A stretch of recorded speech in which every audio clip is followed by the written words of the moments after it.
오늘 말씀은 요한복음 4장입니다.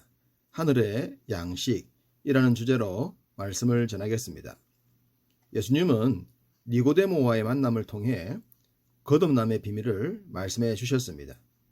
그리고 세례 요한을 통해 대속의 구주되심을 재차 확인해 주시면서 요한의 사명과 예수님의 사명을 정언할 자들은 제자들이라고 하셨습니다. 이 제자들 속엔 요한의 제자와 주님의 제자들이 다 포함됩니다. 당시엔 주님에 대한 확신이 부족했겠지만 궁극적으로 흔들리지 않는 확신을 가지고 전하게 될 것이라고 하셨고 또 그렇게 되었습니다. 주님은 그 일을 위해 제자들을 데리고 다니시면서 당신이 하시는 일들을 친히 보게 하셨습니다.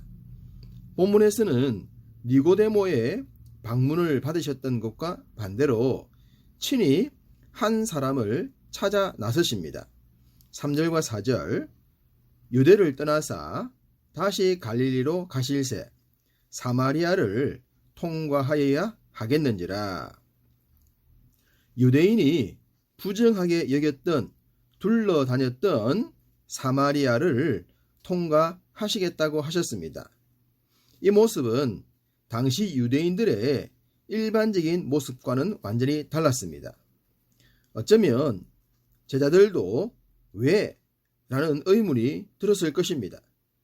그렇지만 주님은 반드시 통과하시겠다는 강한 의지를 보이셨고 이것은 구원하실 자는 반드시 구원하신다는 하나님의 열심에 대해 증언을 해줍니다. 주님이 그렇게 가시고 싶어 하셨던 곳은 사마리아에 있는 수가라는 동네였습니다. 이곳엔 야곱의 우물이 있어서 주기적으로 사람들이 왕래했던 곳입니다. 그런데 주님이 이곳을 방문하신 것만큼이나 특이하게 6시쯤에 이곳에 이르렀다는 것입니다. 이 시간은 우리 시간으로 대략 정오쯤인데 하루 중 가장 더운 날씨인 거로 사람들이 뜸할 때였습니다. 일반적으로 사람을 만날 수 있는 시간이 아니었단 말입니다.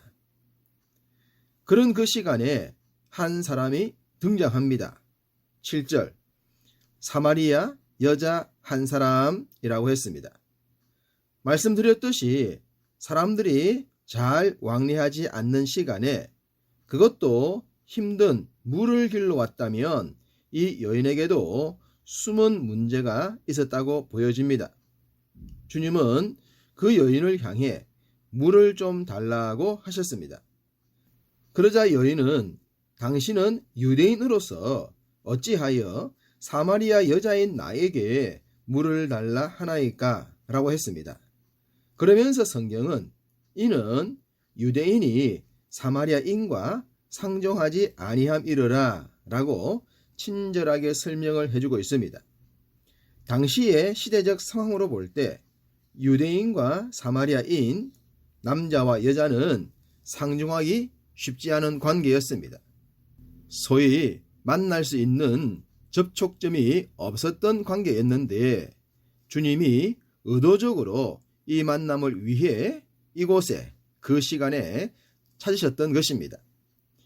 현재 여인과 예수님을 연결해주는 접촉점은 하나입니다. 그것은 물이었죠. 여인은 물을 길러 왔고 예수님은 물을 드시고 싶으셨습니다.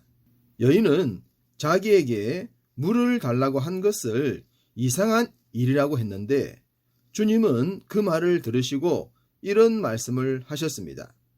10절 예수께서 대답하여 이르시되 내가 만일 하나님의 선물과 또 내게 물 좀 달라 하는 이가 누구인 줄 알았더라면 내가 그에게 구하였을 것이요 그가 생수를 내게 주었으리라. 주님은 물을 구하고 있는 자신이 누구인지를 설명하고 계십니다. 소위 영생의 물, 영원히 목마르지 않는 하늘의 물을 주는 존재라고 말입니다. 그러자 여인은 무슨 뚱딴지 같은 소리냐? 당신도 지금 목말라서 우물을 찾았고 나에게 물을 요구한 상태인데 당신이 생수를 준다니 말이 되냐? 그럼 당신이 이 우물을 우리에게 준 야곱보다 더 큰 사람이냐? 라고 반문했습니다. 이 여인은 언제든지 시원한 물을 먹을 수 있도록 이 우물을 선물해 준 야곱을 아주 큰 사람으로 생각하고 있었습니다. 그러한 여인의 말을 들은 주님은 더 확실한 말씀을 하십니다. 13절 14절 이 물을 마시는 자는 다시 목마르려니와 내가 주는 물을 마시는 자는 영원히 목마르지 아니하리니 내가 주는 물은 그 속에서 영생하도록 솟아나는 샘물이 되리라. 하늘의 양식, 영생의 양식을 주는 이가 자신이라고 하셨습니다. 물론 여인은 주님의 그 말씀을 1도 이해하지 못했겠지만 말입니다. 그렇기 때문에 주님은 그때부터 그 여인의 남편 이야기를 꺼내십니다. 이전까지 5명의 남편이 있었고 현재 또 다른 남자와 살고 있으나 만족이 없는 삶을 살고 있다는 것을 말입니다. 깜짝 놀란 여인이 예배에 대한 질문으로 방향을 틉니다. 분명 이 여인은 기구한 삶을 살고 있었지만 영적인 것에 상당히 목말라 있었다는 것을 느낄 수가 있습니다. 어떻게 이 상태에서 예배에 대해 질문을 할 수 있었을까? 어쨌든 여인의 질문을 들으신 주님은 영과 진리로 하는 예배가 참 예배다라는 말씀을 들려주게 되고 그 말씀을 들은 여인은 예수님이 메시아이심을 깨닫게 되었다라고 말씀합니다. 하늘 양식을 주시는 이가 누구인지를 알게 되었고 믿게 된 것입니다. 니고데모처럼 영적인 눈이 열리는 은혜를 경험합니다. 여인은 예수님이 어떤 분인지를 깨닫자마자 놀라운 변화를 보여줍니다. 28절 여자가 물동이를 버려두고 동네로 들어가서 사람들에게 이르되 자신이 만난 예수를 그대로 전했습니다. 물동이까지 버려둔 채로 말입니다. 그리고 그로 인해 주님의 메시아 되심은 귀한 열매를 거두게 됩니다. 39절 여자의 말이 그가 내게 행한 모든 것을 내게 말하였다 증언하므로 그 동네 중에 많은 사마리아인이 예수를 믿는지라. 한 사람의 변화, 한 사람의 선포는 놀라운 변화를 가져옵니다. 우리를 통해서도 동일한 역사가 나타날 줄 믿습니다. 이후 예수님은 고향의 땅 갈릴리로 가셨으나 환영을 받지 못하셨음을 말씀합니다. 선지자가 고향에서는 높임을 받지 못한다고 하시면서 말입니다. 그러시면서 표적과 기사를 보지 않으면 믿지 않는 심령들의 완악함을 지적하시죠. 이 말씀은 왕의 신하가 자신의 아들의 죽을 병을 고쳐달라고 했던 상황에서 나왔습니다. 가버나움에 있던 왕의 신하가 자신의 아들을 위해 직접 예수님을 찾아왔습니다. 그러나 주님은 그와 함께 가시지 않고 이런 말씀을 하셨죠. 50절 가라 내 아들이 살아 있다라고 말입니다. 이 말씀을 들은 왕의 신하는 결단해야 했습니다. 믿고 갈 것인지 아니면 끝까지 예수님을 붙들고 함께 가자고 할 것인지. 놀랍게도 신하는 주님의 말씀을 믿고 갔다고 합니다. 그리고 그 결과는 당연히 아들의 병이 떠났고 건강을 회복한 소식을 듣게 되죠. 신하는 아들이 낳은 때가 주님께서 말씀하신 시간과 말씀을 믿었던 때와 일치한다는 것을 알게 됩니다. 그리고 그 믿음의 역사는 더 귀한 열매로 이어집니다. 성경은 이렇게 기록합니다. 왕의 신하와 그 온 집안이 다 주님을 믿었다라고 말입니다.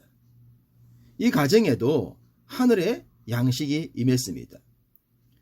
한 가정과 집안의 사람들이 거듭나는 역사가 이어지고 있습니다. 이처럼 복음은 열악한 상황이나 미미한 환경 가운데서도 확장이 되어져 간다는 것을 우리에게 말씀해 줍니다. 주님이 우리를 찾아오셔서 우리에게 하늘의 양식을 선물해 주셨습니다. 그리고 그 선물의 축복을 누리면서 나누기를 원하십니다. 우리는 우리가 만나는 주님을 전해야 할 사명이 있습니다. 삶의 현장 속에서 주님의 말씀을 준행하면서 말입니다. 그럴 때에 자연스럽게 하늘의 양식이 우리를 통해서 전파될 줄로 믿습니다. 이 하루도 하늘의 양식을 누리며 전하며 살아가는 여러분의 복된 하루가 되시기를 주님의 이름으로 축복합니다.